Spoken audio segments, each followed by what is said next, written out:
How is everybody doing? And welcome back for another Strength Chat episode. Today, I have got a very special guest for you. Today, I'm joined by a coach who has helped countless clients. He's also a writer who has written for websites such as T Nation and the PTDC. Nearly couldn't get my words out then. Today, I'm joined by the one and only Andrew Coates. How are you doing? Thanks, Stephen, man. I appreciate it. I'm doing great. The start to the new year is always full of fulfilling work. There's obviously parts of Canada, the gyms are closed. Ours are still open here in Alberta. We're very lucky. And but I'm trying to keep myself extremely busy with the clients I have and a lot of other fulfilling stuff like the writing you mentioned. Oh, cool. I didn't realize. I thought in Canada, a lot of places, because I know Australia have had it pretty bad in terms of gyms being closed. I know over here in the UK, the gyms are back open. I didn't realize in Canada there were certain areas that wasn't. Because whereabouts are you based in Canada? I'm in Alberta, so I'm in Western Canada. And I mean, where are most of your listeners? A lot of UK-based people? Yeah. So the North America is a little funny, and I don't want to go too far into this, but obviously things vary by province. In the US, it's by state, and there's very different sort of political and social belief systems. And one of the big ones is around, kind of freedoms. And people get really touchy. It's almost as if this is a politically incorrect concept, but it's like, I think kind of maybe it's a little bit important here. And depends on the governments that's in power. And some of them are a bit more drastic. And I'll even go as far as say as draconian and aggressive and just shutting everything down and restricting people. And then some more kind of die on that hill to say, no, we're not going to restrict people's freedoms. And, people in the UK, you may not have heard of a place like Alberta, but you've heard of Texas, you've heard of Florida. And they're the American states that are like, nope, we're staying open. That's it.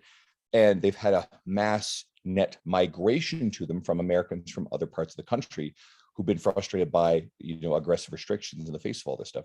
And then there's other parts that spent extended periods of time with forcing businesses and gyms closed. And we've had sort of the same in Canada. And Alberta is a little bit more like your Texas and your Florida, where they've bungled a lot of stuff here, but for the most part, they have tried at the very least to prioritize keeping things open and keeping people's freedoms. But let's move on from that because people don't want to hear about politics.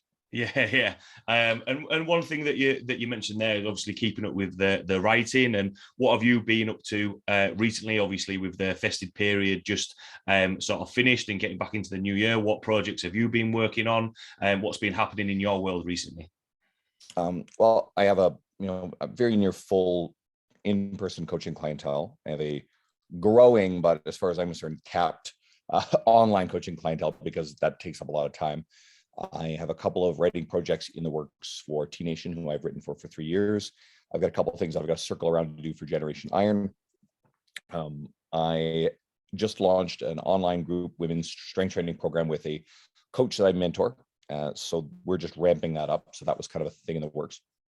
And I'm polishing off a presentation for Kabuki Education Week. So if anybody's familiar with Kabuki Strength and Chris Duffin's work, I was invited a couple of months ago to be part of their event. And that's the week of, I think, the 9th to the 14th. And I'm speaking on the 14th. And it's going to be on brand building, social media, that sort of stuff. Yeah, I'll see you in a week's time then, because I signed up to the last education week and signed up to again, especially being based in the UK and a lot of seminars are based obviously abroad. So to have it all online, it's a really cool concept. So yeah, anyone listening who hasn't signed up for it yet, it's a really cool event. So obviously I did a little bit of an introduction there, and you've said about some of the projects that you've been working on. But for everyone listening who might not know your background, know how you got into coaching and writing, just want to give a little bit of a background to yourself? I'll try to be sort of succinct because I think some people enjoy the origin stories, and sometimes, if you've heard them once, then they get old. I've been a personal trainer for 11 years. I grew up with a background in playing sports, certainly really fell in love with the gym, got really serious about at age 24. I mean, I'd always dabbled in it a little bit. And along the way, I did a Bachelor of Commerce, so a business degree along the way, as opposed to, the exercise science degree, originally, because it was never sort of a course that I imagined I would chart in my later career. Fell into it at 32. I was working out at a gym here in Edmonton, Alberta. I'm originally from Eastern Canada, but moved here. And the staff just kept asking me, hey, would you come here and be a trainer? And I wasn't fulfilled with what I had been doing up to that point. So I said, all right, well, after a few requests, I said, fine, I'll take a shot at this. It worked out great. I got busy very quickly, developed the ability to gain referral business. People would walk up to me off the floor and want to train with me. And I just really fell in love with it. So I kept diving into reading and listening to whatever I could from the existing community of successful fitness professionals, T Nation being a major resource for me, listening to fitness podcasts.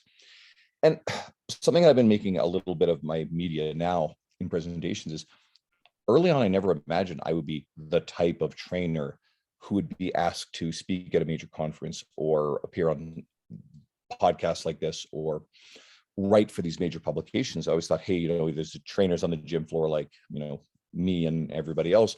And there's this sort of elite tier of insider fitness professionals. And it really doesn't work that way. And the lesson in there is we have to be very careful about the limiting beliefs that we assign to what we're capable of doing. And I've been very lucky in my travels. I started a podcast with a good friend 4 years ago that still runs to this day. And through my travels and connectivity through the internet, that led me to get to talking to one of the editors at T Nation, Danny Sugart, whose stuff I've been reading for a long time. I invited her on the podcast. She turned around and started digging into my stuff and said, hey, would you like to come write for us? Which was quite mind-blowing at the time. And next month we'll make a 3-year anniversary of actually being published on there. And then since then, other things like Generation Iron, which is a big media company, has come knocking at my door. And it's like, well, shit, where the hell did this all come from? And I mean, like I said, there's a number of lessons. One is never be, if your audience, if there's coaches in your audience, is never place limits on what you think you can accomplish, and certainly be patient with it. You're not going to go viral. It's not going to be overnight sensation. I mean, every once in a while you get someone who does get a little bit of like a lot of buzz in a fairly short amount of time. My friend Ben Mudge, he's over in Northern Ireland, is a great example. But Ben's also got the chops. He's accomplished. He's a really great coach. He's really successful. And still, there were years that led into kind of a bigger social media blow up. And he's just a really wonderful human. So if anybody's not familiar with Ben, he's always documenting his battle with cystic fibrosis, yet he literally looks like Thor. He looks like Chris Hemsworth. That's why he got kind of like a lot of attention early on. So all this sort of stuff's possible now. There's nothing dishonorable about just wanting to be that coach, working with the clients, not caring about media. You've got your referral network, you're taken care of, you're doing great. Your existing clientele just stay with you. And you don't want to embrace any of that stuff because there can be some serious work and time involved in that. But if you're the coach who looks at it and goes, well, yeah, I would one day love to write a book, or I want to start writing for my own website, or shit, I want to start my own podcast or YouTube channel. It's like there are not as many barriers to you at least starting as you think. And then, of course, it takes the time and the effort to put in. Yourself with a podcast, your listenership grows gradually. You get guests who've got bigger media, and people start saying, whoa, you've had this person, you've had the industry on there. And all of a sudden people start tuning in on a more regular basis, and that audience grows. And you look around and you're like, well, where the hell did this all come from? And it comes with time, but it comes with consistent application of the effort. And it adds up to some really cool stuff. If someone feels like that would be something they would value. Yeah, definitely. I completely get, because obviously, when you look at, writers such as yourself writing for, like, I've read T Nation for years, PTD, PDDC for years. And it's kind of like, well, how does that happen? How do you end up getting to write on there? And it's like with anything, it takes time. With the podcast, people listening has probably have heard this before, but I literally started recording it just on my phone and thought it would be cool when people ask me questions. Episode 1, I want to answer this question. And then when it got to a point where I couldn't answer their questions, or I didn't feel as though my answers would be good enough to give them information, okay, well, who can I ask who's got more knowledge, more experience than me to provide a bit more information for people? And then it grows from there. And one thing that you mentioned, obviously things take time. And one of the questions that I sent over when we were setting up this podcast is that thought process of with social media, with Google, you can type it in, what's the price of bacon? You'll get the answer, get the answer straight away. Where do you think that mindset comes from? And do you think sometimes that hinders coaches in terms of being able to learn their craft and develop, and whether it's their writing skills or their coaching skills? give me the start of that question, because I want to make sure I understand the context of what you're asking. So when we've spoken about the concept at the minute of we can get information readily available, when it comes to coaches of having everything right now, same as for clients, I want to lose weight like right now, I want to get strong right now. Do you think sometimes that mentality of having everything right now and achieving everything right now can sometimes be a hindrance to coaches trying to develop their reputation and their skills? Without question. I mean, we're wired to want instant gratification. And I think anybody who's been coaching for any length of time, or anyone who's had any success with fitness, understands that delayed gratification is actually one of the most important aspects of success in that realm, but success in any aspect of life. So fundamentally understanding that we all want everything now, and we're impatient, and then we see someone else who, social media has really been growing, just discover them. They got a big account, looks, they blew up overnight. That person, had 11 years of coaching consistently before a lot of their stuff took, gaining traction. It ultimately becomes, there's a really good book, and I recommend it all the time. It's called The Practice by Seth Godin, and it sort of speaks to this. And it's about understanding that we can't get married to a result in any, as a result of any action and effort we take. We can't expect a certain outcome. We can only practice and consistently apply the actual effort to do it, whether it's content creation, whether it's coaching the client in front of you, whatever aspect of your business you're working on. And we can't control how much muscle we put on. We can't control how much fat we lose in a certain time frame. We can only focus on the workout in front of us, that day's nutrition. Those principles underlie it all. And we all know that the clients that we work with who've done that fairly well have been the successful clients who've seen the results, more results than they ever dreamed they would get over a longer period of time. And we've all had the clients who were in such a hurry that they were constantly getting in their own way, because they would sometimes do something that's a little bit too extreme, a bit aggressive, then they would fall off, and then they're binging, and then they're not working out, and they're spinning their wheels at best. I remember a client, it's one of my favorite stories, very early in my career, little guy, little white rapper. And I have a little bit of fun with these types, skinny little dude. And I don't mean to be disparaging, but no one knows who this is, who started at the gym, and he wanted to put on a lot of muscle. He was pretty aggressive about his goals. So anyway, I think I must have trained him for about 6 sessions. He missed a few. And then one day he no-showed me, and I couldn't get a hold of him. And there was this really elaborate and obviously bullshit story about him and his friends being arrested because the police smelled weed in the car, and they took his phone, and he wasn't able to get back. It was bullshit. So, okay, fine. And I recognize that we have someone, despite my efforts, and we want to take ownership as coaches to try to help bridge the gap and communicate, but there are some people that just aren't ready, and you can't lose sleep over it at night either. Right? It's a fine line, and we've all been on both sides of that line as coaches. So anyway, 6 months later, he reappears, shows up at the gym, and he wants to sit down and talk about, getting back going again. I suppose there's an important thing that I should say about the first meeting. He wanted to put on muscle, but he wanted to do it in the secret way that he knew that we trainers were concealing from everybody, where he could put on the muscle, and then it would just stay on, that he wouldn't have to continue to work out, but the muscle gains would be permanent. And he was fairly sure that we trainers, bodybuilders, whatever, we knew this secret formula, but we wouldn't share it with everybody else. We would make everybody else have to keep working out. I mean, this bonkers, right? Anyway, so this is the idea he had in his head. So 6 months later, he shows up, and he pulls out of a brown paper bag, and then inside it is a smaller clear plastic bag, and it's got 6 vials of steroids in it. And he wants to start on this stuff. And I'm like, absolutely not. And even if, because I've worked with clients who have used drugs, and there may be some listeners going, oh no, drugs bad, whatever. Okay. And then there's going to be some people who understand, okay, there are people out there in the population who are using it, and you have 2 choices. You'd be like, nope, I'm not dealing with you, nothing. Or you can say, well, I'm actually going to try to make sure you do well with your nutrition, do well with your education, keep you safe as we possibly can, because otherwise that person's going to end up in the hands of someone who doesn't give a shit. And there's going to be a really bad outcome long-term. So, but in this case, I've got a guy who I know is not patient, is not willing to put in the work. He's looking for shortcuts. He's in a rush. And Absolutely not am I going to be a party to what's going on here. So I try to bridge that gap, develop that trust with them as much as I possibly could, to say, no, this is not an option right now. And let's, at the very least, let's apply 6 months of great nutrition, great training, demonstrate all that. And then maybe we can have this conversation, right? And it's not to say like, yes, we'll absolutely do this. It's just to say, for now, let's put that aside and let's get you on track.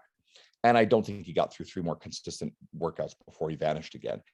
And again, it's sometimes you're going to have people like this who just aren't ready or never will be there. And it can be frustrating as a coach. You can take it personally. But going back to the original point, those people will still kind of be the majority, the ones that come in and go, oh, I want to lose 50 pounds in 3 months. Okay. And they're going to keto diet, or they're going to intermittent fast, or they're going to do a fad diet. And I'm diet agnostic is a term I saw recently on social media.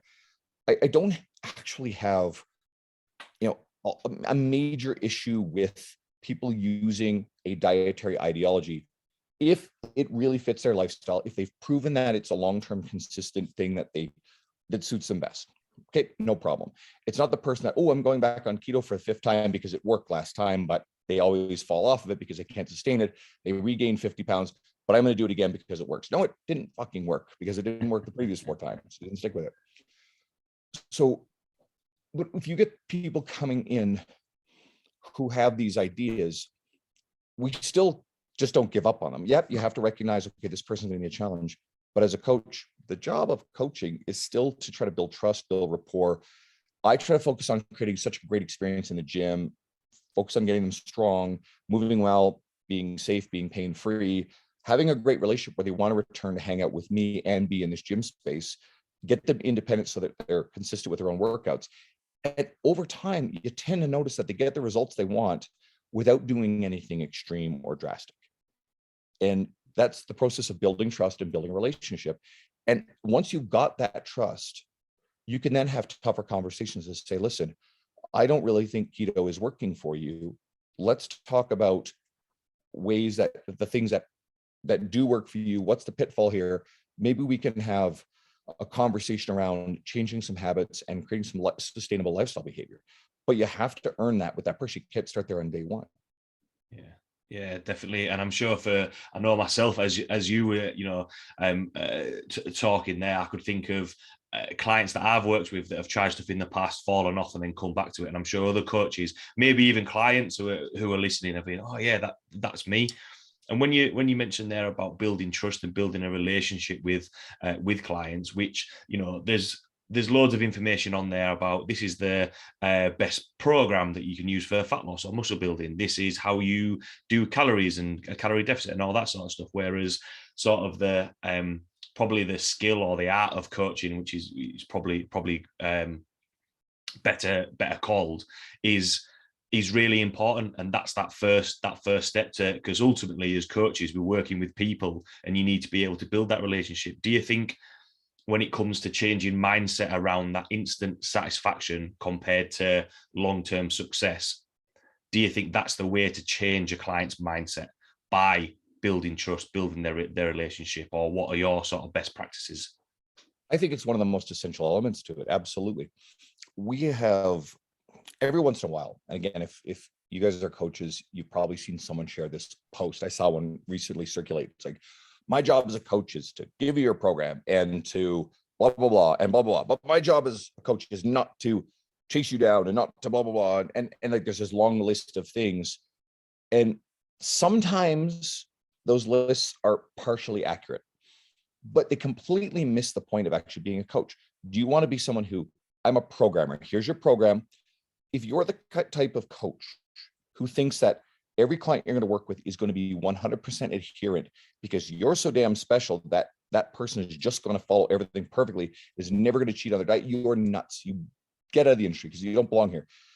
If you think that your job isn't to have tough conversations on an ongoing basis with clients who deal with crazy shit in their everyday lives. I mean, every coach listening, when was the last time you put together 3 weeks, let alone 5 years of flawless adherence to your program, to your workouts, push yourself on every workout, ate perfectly, didn't look over and go, ooh, those cinnamon rolls look really good, or ooh, I feel like having a beer.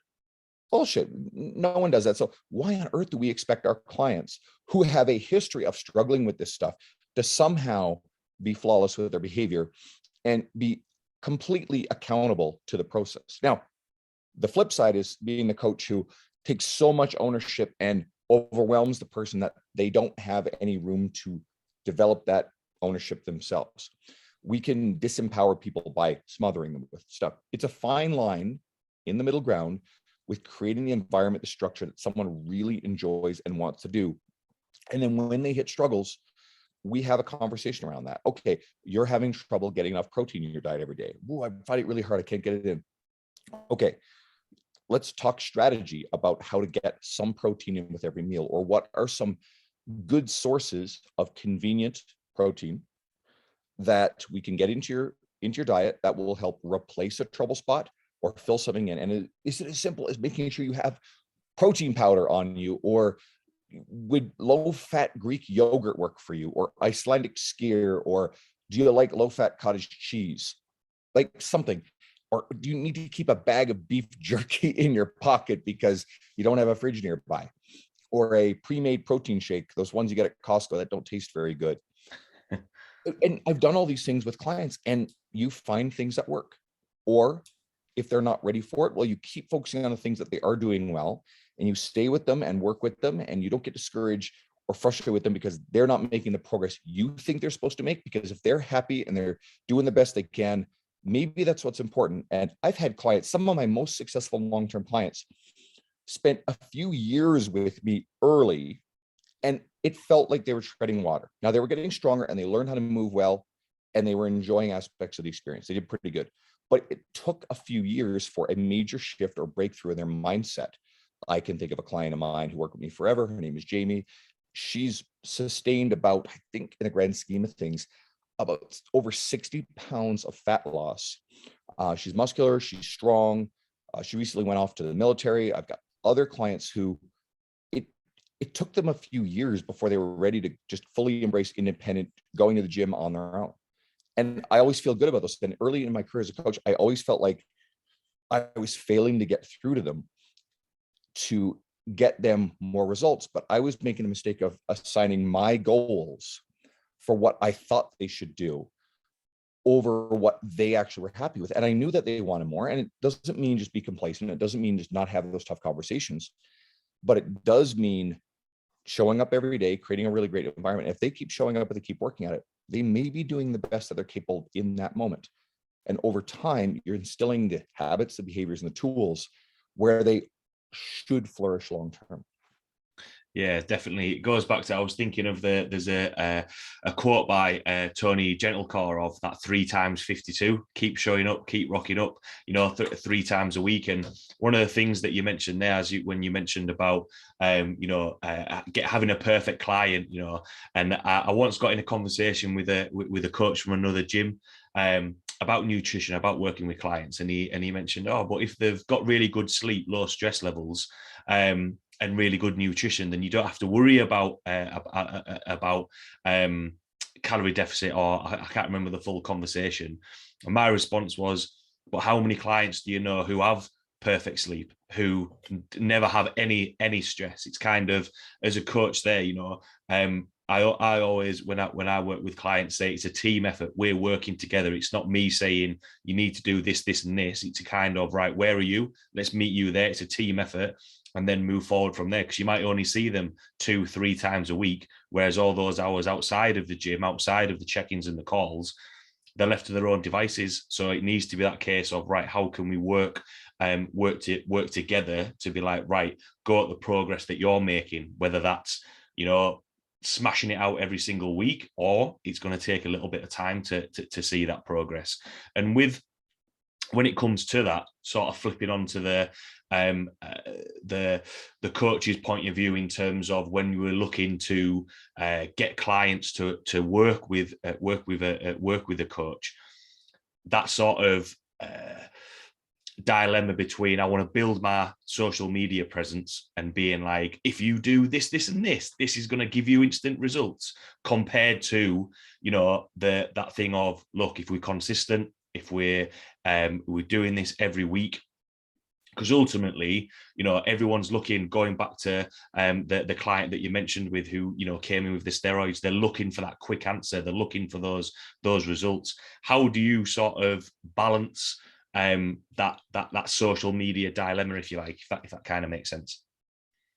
Yeah, it does.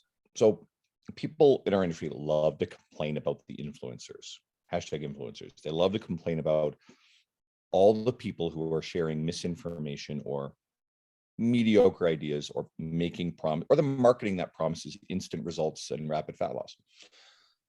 That stuff's never going away. Embrace it. Understand fundamentally it's never going away. And every ounce of energy that you expend being frustrated and upset and angry and wishing that shit away is wasted energy. What you can do instead is work hard on being a great coach. And that's the experience of working with people and listening. Really listen to them. Read literature on coaching, a book that's worth going into. It's Michael Stainer's The Coaching Habit. Really easy, accessible read. Dive into it. Read things on habits and behavior change. You could look at books like Switch by Chip and Dan Heath, Tiny Habits by BJ Fogg, Atomic Habits by James Clear. We have very, very similar concepts. Really good stuff. So that we are well equipped to work with people on those fronts, the people that are already, you know, have already self-selected to want to work with you. And then you can, with your education experience, begin to share media, be it social media or things like a podcast, things like a written article, and whatever other form they take.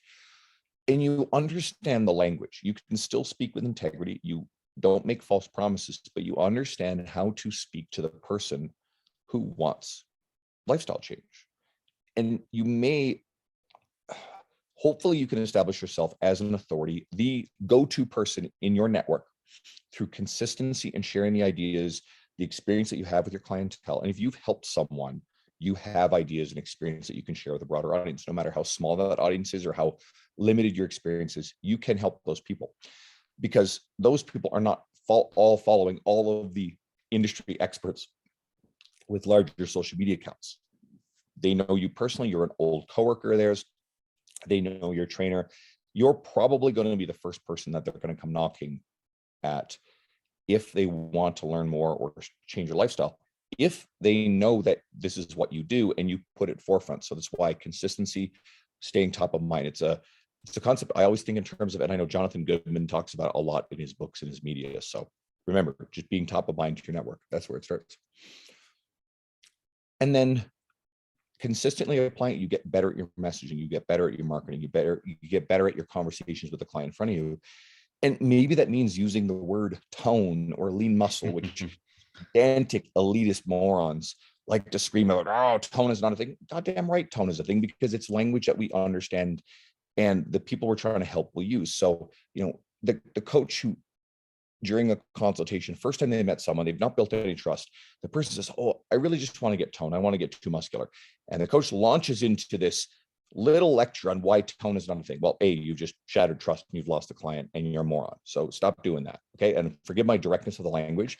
And if you've done it, okay, we've all done it in the past. So you just got to kind of move on from this. Because do you care about being right, or do you care about getting the client and helping that person, right? Knock off this, like, I need to be right bullshit. Again, it goes back into what I was talking about earlier about building trust. And hopefully through all that and that philosophy, you'll reach more of the people. There are going to be some people you're never going to reach, or they're not in the right place where you will be able to reach them. And unfortunately, it may take them going through a few cycles of bullshit fad, yo-yo dieting, and extreme nonsense, and the stuff that they're just wired to do before they're ready to turn around and go, I've tried all this stuff, it doesn't work, I'm ready for something different, can you help me? Okay. In the meantime, you do a great job with the people in front of you. You share good messaging. You work on the art of making that messaging resonant and impactful, so that way people want to share it, want to engage with it, want to come and have conversations with you. And there's no blueprint. There's no book that's going to say, here's exactly what to say. Here's how to write it. You have to practice it. You figure out what the people in front of you seem to respond to. And along the way, don't make false promises. Maintain your integrity. Don't cut corners. Don't lie to people, and don't bullshit people for the sale. But don't be afraid to ask for the sale either, because if you don't confidently tell this person in front of you, and there's a quote I got from Luca Hocevar, and I use it all the time as coaches. Remember this. If you remember one damn thing from this episode, remember this. Instead of saying, "Ooh, do you want to buy training from me?" and you're like scared shitless, and then they hesitate, and you're like, "Oh, it's okay," and then like the pressure's off, and no one comes away any better off. Turn around and say, "I would love to have your business. I would love to have you as a client. I would love to work with you." And there's nothing threatening or scary about that to the person who's trying to hire you. And there's nothing scary about that from your perspective to ask for the business that way. And all of a sudden, you've got a person who wants to pay you to work with you to change your life. If you can get past that part, that's a big step right there. Yeah. Two things that you mentioned there, I thought they were all really good points, and that's a good way to look at it. Because as soon as you say, I would love to work with you, rather than, because I know when I very first started, it was trying to look for clients, and it's like a little bit awkward talking about prices and those sort of things. But two things that you mentioned there was within your network as a coach and the clients that are in front of you. And I think sometimes, especially with I know with lockdowns and COVID and everything, the online side of things, everyone then became an online coach or an online trainer, because gyms were closed, and it became for something that was maybe relatively new, it became quite a saturated market. And do you think that's where sometimes coaches maybe lose sight of it a little bit and be like, right, let's look at who's in front of you, what's your network, rather than looking at people with or coaches with a bigger social media following and trying to be like, right, so I'll just get more people if I get more followers, rather than looking at the followers that you've got and tapping into that resource? You're right. I mean, the last thing you said is exactly it. Leverage the people you already have the relationships with first. Help those people, serve them, stay top of mind to them. There are several things embedded in what you just said. All right, let's talk about the big followers, the people with the big followings. Two things. One, a lot of the influencers who are out there with, quote, large followings have bought their followings. A lot of it's fake. So there's the illusion they're a lot more successful than they really are. And if you're someone who's tempted to buy followers, it will kill your social media engagement. Here's how the algorithm works on Instagram. You post something. Instagram shows it to a small section of your followers first to see if it's any good. And it, based on what those followers do, is whether or not Instagram then spits it out into a larger group of people. If a lot of your followers are fake bots that don't interact with anything, it will kill the content. It won't get seen by a larger audience. And I know a lot of people, some of them are really good people, some of them are complete charlatans who have bot following because they care about status. They care about their ego. They care about how people perceive them. And it is a good road to kill your social media engagement. So don't play that game.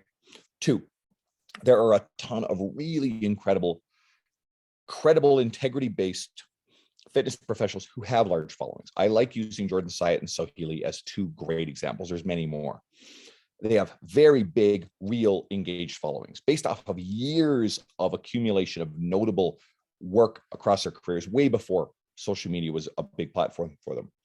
And that being said, they're out there. A lot of people follow them. The overwhelming majority of your immediate network do not follow all these other influencers and fitness professionals that you follow, but they follow you. So again, it goes back to, you are their fitness go-to person if you embrace that role and you keep sharing things.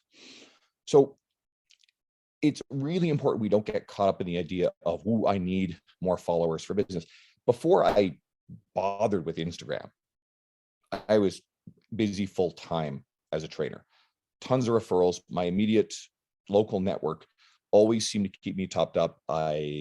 Great track record of renewing long-term relationships with a lot of my clients.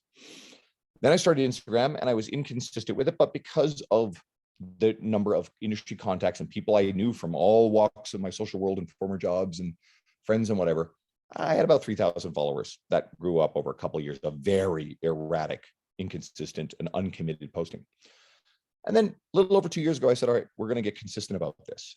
Because again, writing for T Nation, the podcast, and I had all these other pieces of my career. And I thought, let's make social media complement all the other things that I'm doing. So I got consistent with it, and it started to gain traction. It grew a little slowly, a little slowly, a little slowly. And then started picking up, and then started picking up. And then I started getting shares off of really big accounts that are friends of mine from the industry.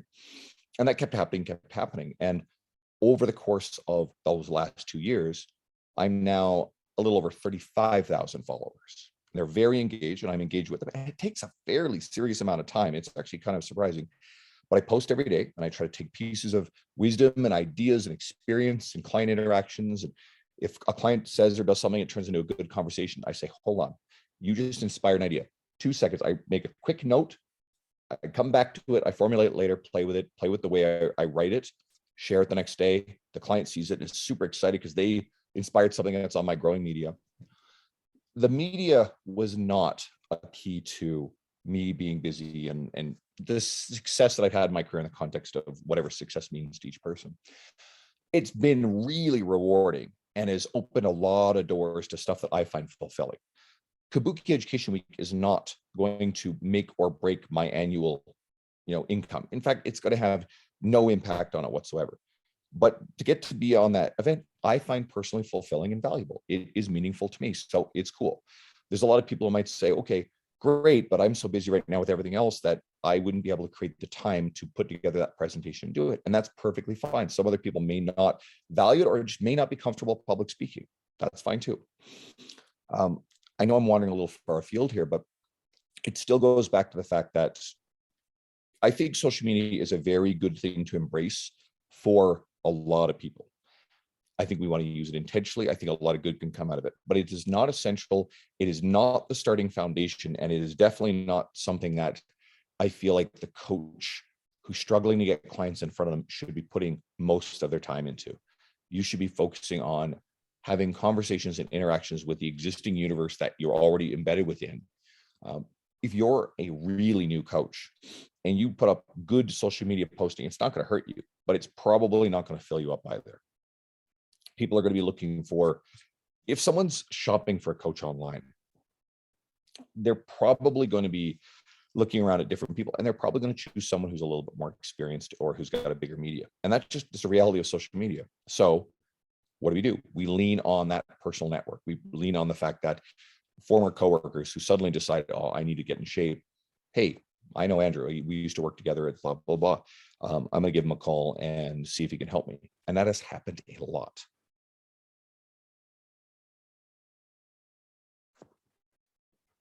Yeah, I think with that, I think with that, that's a good, that's a good way of looking at it. And now, as you were speaking, I was kind of nodding because it's like, yeah, all those things is conversations I've had with coaches and have seen, and it's that thing of, people can spend a long time creating social media, creating posts rather than not, just looking up from the phone. It's a little bit like, I always think about it.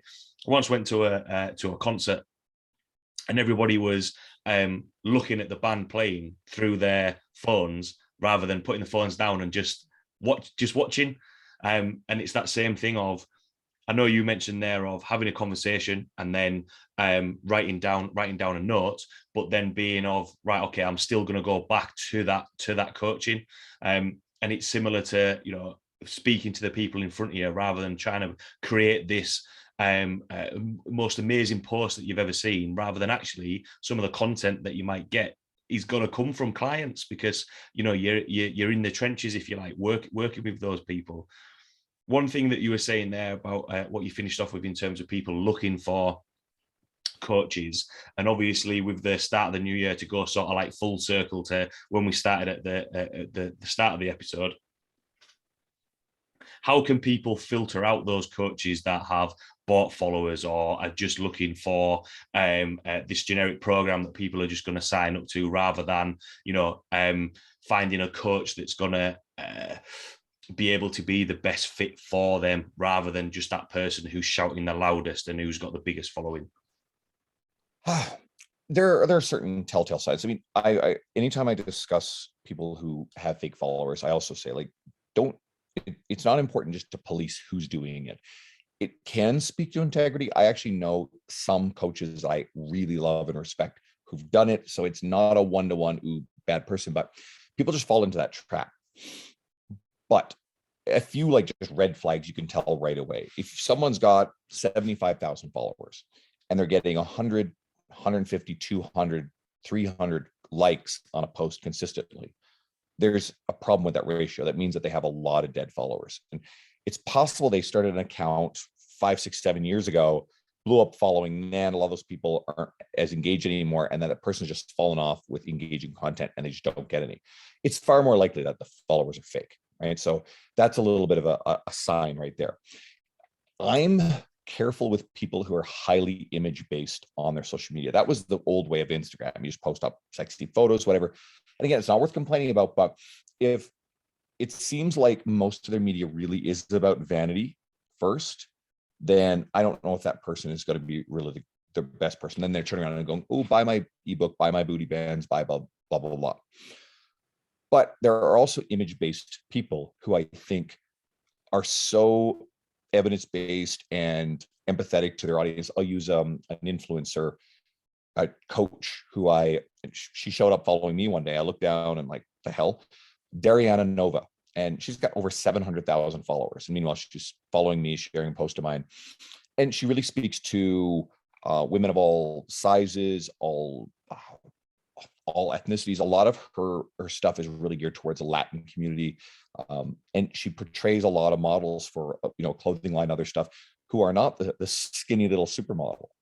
And she's really popular with her audience base. And then the training stuff that she does is really smart training stuff, even if a fair bit of it's of images of her. But again, she's not your skinny little model. And it's okay to be that too. But, we have had generations of mostly that. So, it's an opportunity for, different people to find trainers who are more representative of who they are. So you have to look closely. And again, does this person seem to have empathy, integrity? Are they engaging? And again, if you get someone with 700,000 followers, they're probably not able to respond to every comment on their page. Even I'm at the point now where I can't reply to every single comment. If someone messages me, I always respond to it, 100% always will. And the response I get, people are actually surprised that I do, which earns a lot of trust and a good relationship with the people that turn around and ask you a question or share one of your posts. If you always make the point of saying thank you or answering those questions, it can go a long way. So if you're looking at someone, well, start interacting with them, start commenting, but start messaging and see. And if they just ignore you, and all of a sudden you turn up and you're like, hey, can I get your program? Like, oh yeah, here you go. And then it turns out the program is mediocre and they're not really a part of the process. Okay, well, you got the answer you're looking for. Right? This person is someone who is just trying to leverage their celebrity or status or following to make money without really caring about the outcome. And there's plenty of that out there. And I think it's fairly easy to spot that once you've seen a little bit of it. And then look at the quality of content. I mean, is this person sharing really good evidence-based stuff, or is it just a platform for them to stroke their own ego? Yeah. I think most people will fairly intuitively navigate this, but I think, again, people are lured into, they see someone who has a bit of celebrity. I mean, like, look at famous actors, and you want to have you have an emotional relationship with your favorite actors, and you want to, you get to know them better. And sometimes people will just want to buy and support what those people are doing, right? You want to go watch a movie that The Rock is in. Now, The Rock comes off as being a really cool, awesome guy. Can The Rock respond to everything that everybody messages him? God, no. There's no way in the world he could do that. He's got 200, I think he's almost got 300 million followers. But is it okay to go and buy something from The Rock and wear his Under Armour shirts or whatever? Of course. One of my clients loves, buys anything Rock Under Armour, just absolutely go to him. And there's nothing wrong with that. So I don't know if there's a hard and fast rule about how to navigate this stuff. I think you have to go based on intuition. You have to explore the person's media a bit, try to interact with them a little bit and see what they're like. And if you've got a local coach, especially if you're looking for a trainer, and that local coach doesn't necessarily have a huge following, but they're pretty engaging with the people that they do interact with, who interact with them, and you message them and talk to them, and they're really down to earth and they're more caring about you and in giving and wanting to do a good job, well, you might be on the right track there, especially if otherwise they're qualified and they have a good track record and you get good word of mouth. Word of mouth is one of the best ways to figure out who to go work for, as opposed to necessarily how good someone's social media is. Yeah, I think it kind of came full circle for when we were talking about at the start in terms of developing a relationship and speaking with clients, and developing that trust, because it is that thing of, I do think that everyone wants to be heard or felt as though they're listened to or felt as though they're valued from being a coach, but a client wants to hear that whatever their goals are, that the coach is invested in that as well, rather than just being, yeah, just do this, it'll be all right. And like what you said at the start, trying to put the coach thinking how much progress they should be making, rather than, again, going back to the beginning, the coaches are there to help, not necessarily just to get people to stroke their own ego, or just be another follower on their Instagram. Quite a lot of topics and a few tangents thrown in there. But the last question that I always like to ask, from everything that we've spoken about there, what would be your take-home points or words of wisdom for everyone listening? Oh my God. It's hard to kind of grab onto or summarize this stuff, because I know we talked about a lot of different things. I mean, for the coaches who are trying to reach more people, do a better job, be more successful, remember that quote that I said. And again, it's a Luca host of our quote. Go follow people like Luca. You mentioned Tony Jellicoe earlier, amazing guy. Go follow him. I got a project in the works for T Nation with Tony. But the quote was, hold on, let me grab this now. I would love to have your business. Okay. That right there will change your sales conversation. And knowing that you're going to use that language will take the pressure off of you even asking for the sale. And as you're talking to people, listen, right? I mean, like anybody who's listening to this podcast, well, what do you, Stephen, do with your listening, you're soaking up and you're engaging, you're interested in what I have to say. And it's really important too that anybody listening also gets a chance to really absorb your thoughts, because you've been putting your thoughts in the middle of this stuff. And I know you've been trying to make sure this has been an experience about me. I'll flip this a little bit. I also hope that everybody listening has been plugging into not just the guests you've had on the podcast, but also the stuff that you're doing, the work that you're doing. And they're not using the time, like me, not using the time that you're speaking for me to then think of what I'm going to say next. Is actually to like soak up and try to understand your experience and make sure I certainly grasp the questions you're asking. What I would say to the listeners as well, and I know I'm jumping ahead, and I know you'll ask, okay, where do you find my social media? Let's tackle that. Andrew Coates Fitness on Instagram. All roads go through Instagram. If you have questions, please ask me. But if you're already listening to this, have you reviewed this podcast? Are you following Stephen's social media? Are you asking him and engaging him with questions? And make sure you're doing all those things too, because, Stephen, I know that you're really interested in helping people. And that's one of the reasons why you do this podcast. So I hope that the people who are getting to tune in week over week, and this stuff, if it's helping your career, if you're learning things, or if you're an enthusiast who's just looking for things that's going to help you with your habits and your lifestyle, well, you're getting a lot of cool stuff for free, and you're paying for it with your time. Absolutely. It's always earned. But think about a way that you can turn around and go and support Stephen and share this podcast with a friend of yours who is also a coach who's not listening to it yet, or a person in your life who your social media would help that person. And all of a sudden you become introduced as the go-to fitness person to someone who is developing enthusiasm for fitness or is just starting. So give this stuff a thought and look to how you can help and support other people in your world. The people who are actually genuinely trying to put out good things. We talked a little bit about influencers with big or fake followings here. And they can be useful. They can be really helpful, the credible ones. But look around at all the coaches who are doing really good work that don't necessarily have all that same level of traction or social media attention, and direct some of your attention at those people. Ask them some questions, see what they know, see how you can help them too, because your support's going to matter a whole lot more to that person than it will to the influencer with 1 million followers. Yeah, definitely. I think that was a really good way to finish on, and kind of summed up everything that we'd spoken about there, really.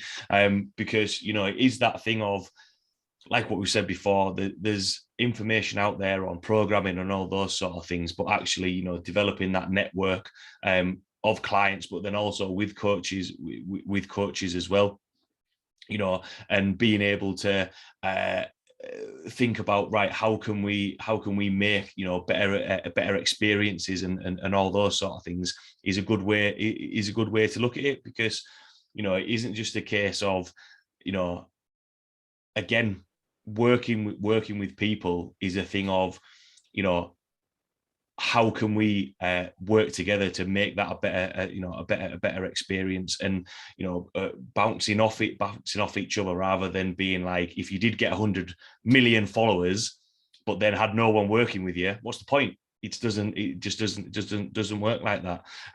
So I know obviously you mentioned your Instagram handle as well, and thanks a lot for taking the time to jump on. Really enjoyed chatting with you, and with your Instagram handle, if anyone else wanted to ask questions from what we've spoken about today or the other content that you put out there, is Instagram your main port of call, or how else can people get in touch?